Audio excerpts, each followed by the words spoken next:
There is a specific smell to a level 1 trauma center at 3 in the morning. It's not just the antiseptic or the stale coffee or the metallic tang of dried blood on the floor tiles that the janitors haven't gotten to yet. It's the smell of adrenaline and electricity. It's a hum that gets into your bones. I've breathed that air for 22 years.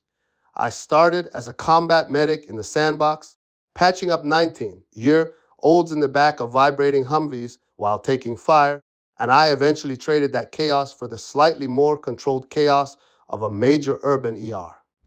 I'm board certified in emergency medicine. I've been an attending physician for 15 years, and I have held more dying people in my arms than I care to count.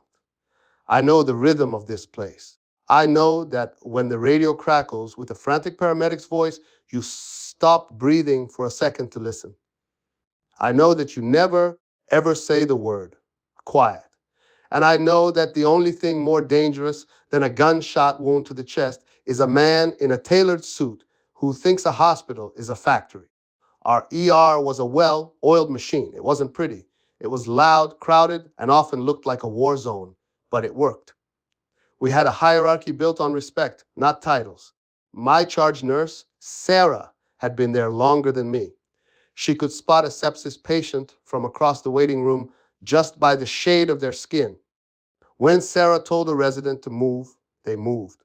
When I told the team we were cracking a chest, nobody argued. We saved lives because we trusted each other's instincts. We understood that medicine isn't about metrics, it's about the patient in front of you.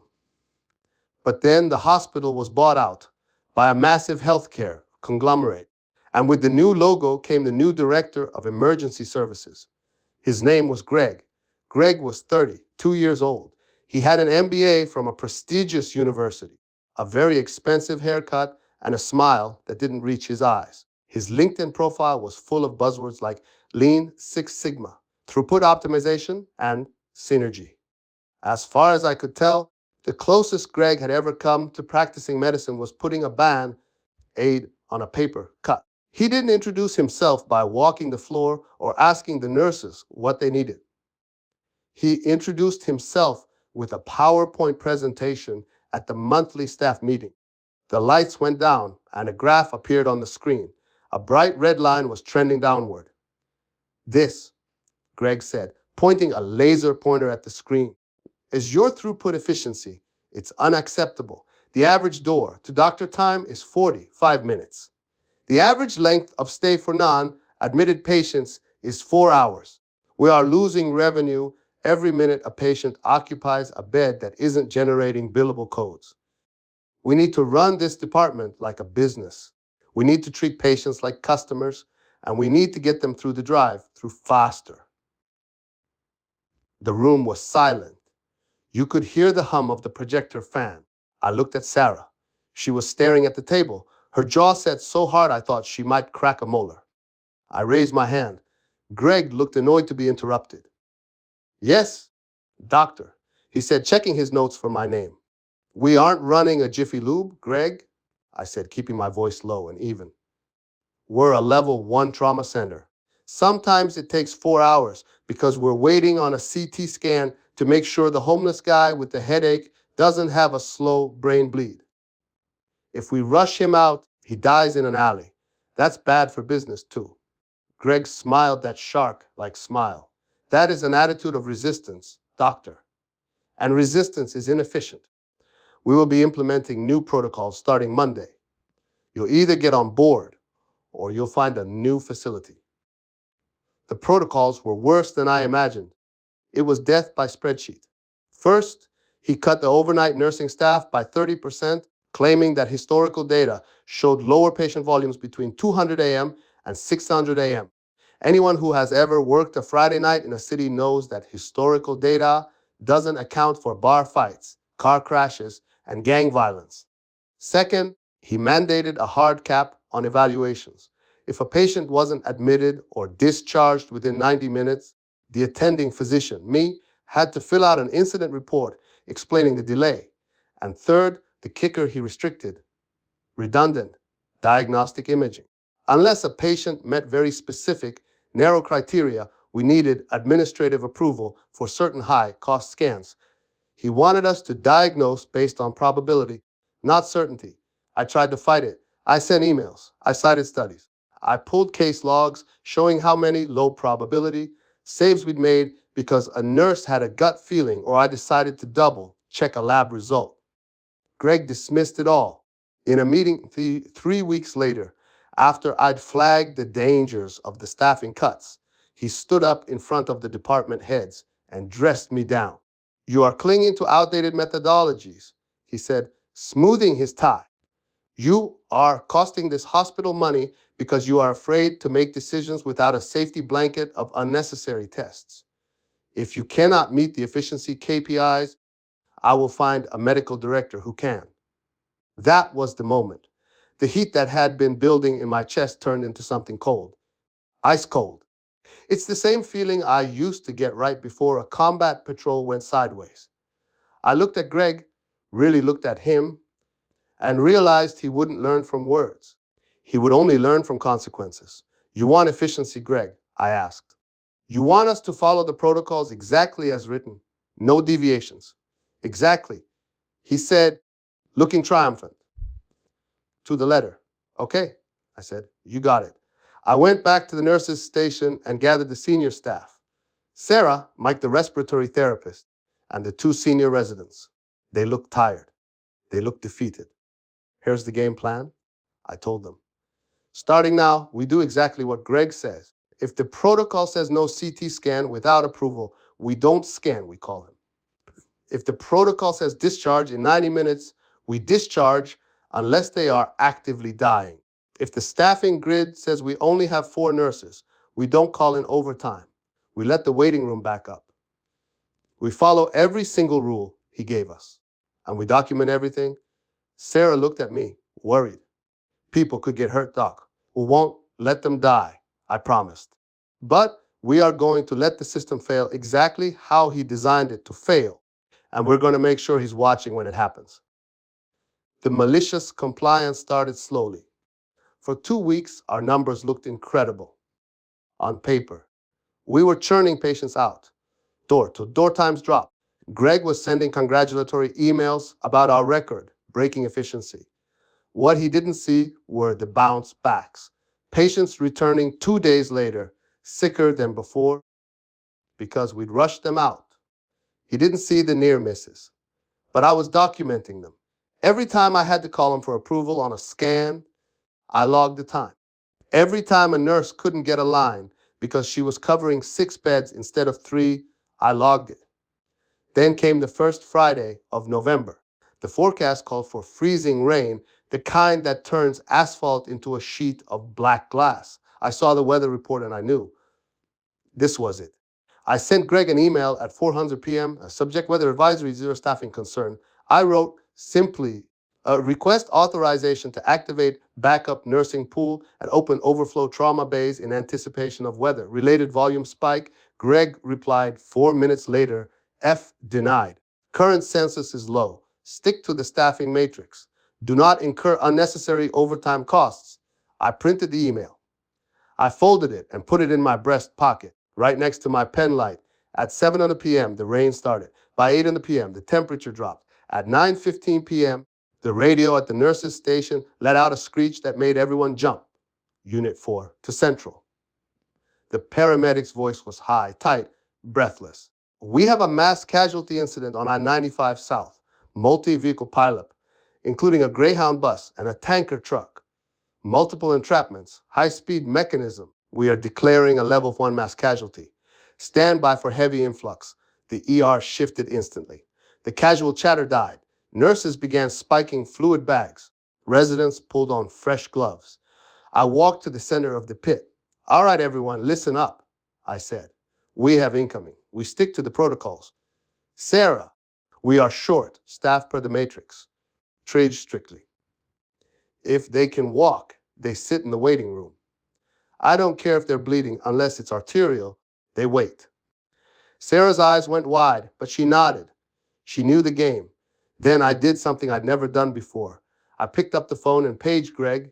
Stat, emergency department, mass casualty event. Director presence required for operational oversight. If he wanted to run the department, he was going to watch it run. The first wave hit 10 minutes later. The doors burst open and the sound of screaming filled the air. It was chaos. Gurneys were lined up 3 deep in the hallway. Blood, broken glass, the smell of diesel fuel clinging to clothes. Paramedics were shouting vitals. Mile 40s, unrestrained driver, GCS 8, hypotensive.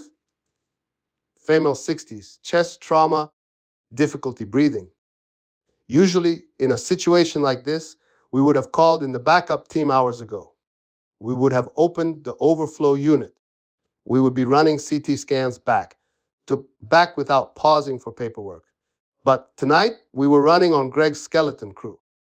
And Greg walked in right as the third wave of patients arrived. He was wearing a casual polo and slacks, looking annoyed that he'd been called in on a Friday night. He stopped at the entrance to the trauma bay, his mouth falling open. What is happening here?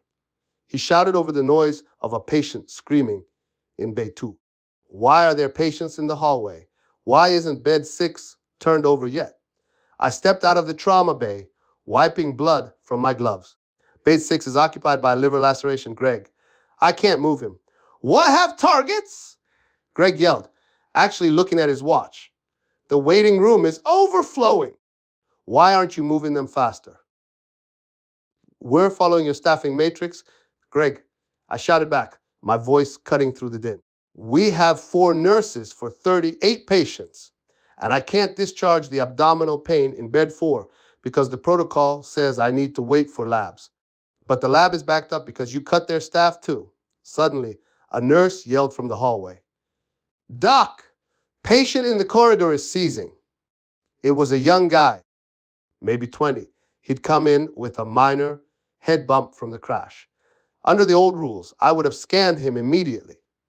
Under Greg's rules, he didn't meet the high probability criteria for immediate imaging without approval because he hadn't lost consciousness at the scene. He was sitting in a wheelchair in the hallway because we had no beds. Now he was seizing. Tonic, clonic, foaming. Get him to trauma 1, I roared. Trauma 1 is full. Sarah yelled back, kicked the ankle fracture out. Now we dragged the seizing kid onto a stretcher. I looked at Greg. He was pale. He was pressed against the wall, eyes wide, watching the foam bubble around the kid's lips. Greg, I barked. He jumped. I need authorization for an emergency CT scan. The protocol says I need your sign off for non-standard presentations. Do I have it? Just do it. He stammered. I need you to sign the order. I yelled, grabbing a clipboard and shoving it into his chest. Sign it, or does this not fit the budget?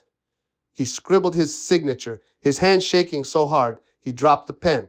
We rushed the kid to CT. Subdural hematoma, massive bleed. If we'd waited another 20 minutes, he'd be dead. We got him to the OR just in time. The night was a blur of near catastrophes. Because we were short-staffed, meds were late. Because we couldn't get scans, diagnoses were delayed. A woman with a fractured pelvis sat in the waiting room for 4 hours because triage was overwhelmed. She went into shock in the lobby. We saved her, but it was close, too close. By 600 a.m., the dust had settled. The floor was sticky with fluids. The staff was shell-shocked. We hadn't lost anyone, but only because my team had worked themselves to the bone to compensate for the system's failure. We had defied the laws of physics to keep people alive despite the handcuffs Greg had put on us. Greg was sitting in the doctor's lounge, staring at the floor. He looked small. I walked in, poured a cup of coffee, and sat across from him. I laid the stack of papers on the table. What's this? He whispered. Documentation, I said. Every time a patient was endangered tonight because of your staffing cuts, every delayed diagnosis because of your imaging restrictions. And right on top, the email where I asked for extra staff 5 hours before the crash, and you denied it to save money. He didn't say anything. The board meets on Monday, I said, taking a sip of the terrible coffee. I've already sent copies of this to the chief of medicine and the risk management department. I titled the email Imminent Liability Exposure. Lawyers love that phrase. The fallout was swift. When risk management saw the timeline of the seizing patient, the fact that he was denied a scan initially due to cost protocols and nearly died in a hallway, they panicked.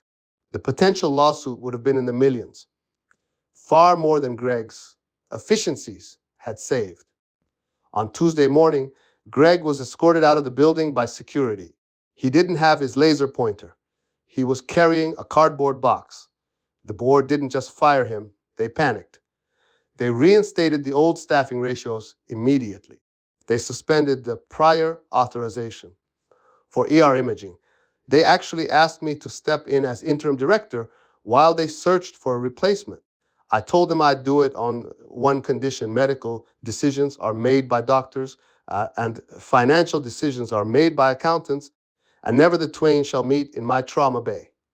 It took us months to fix the morale. But the first night after Greg left, Sarah walked up to me at the nurses' station.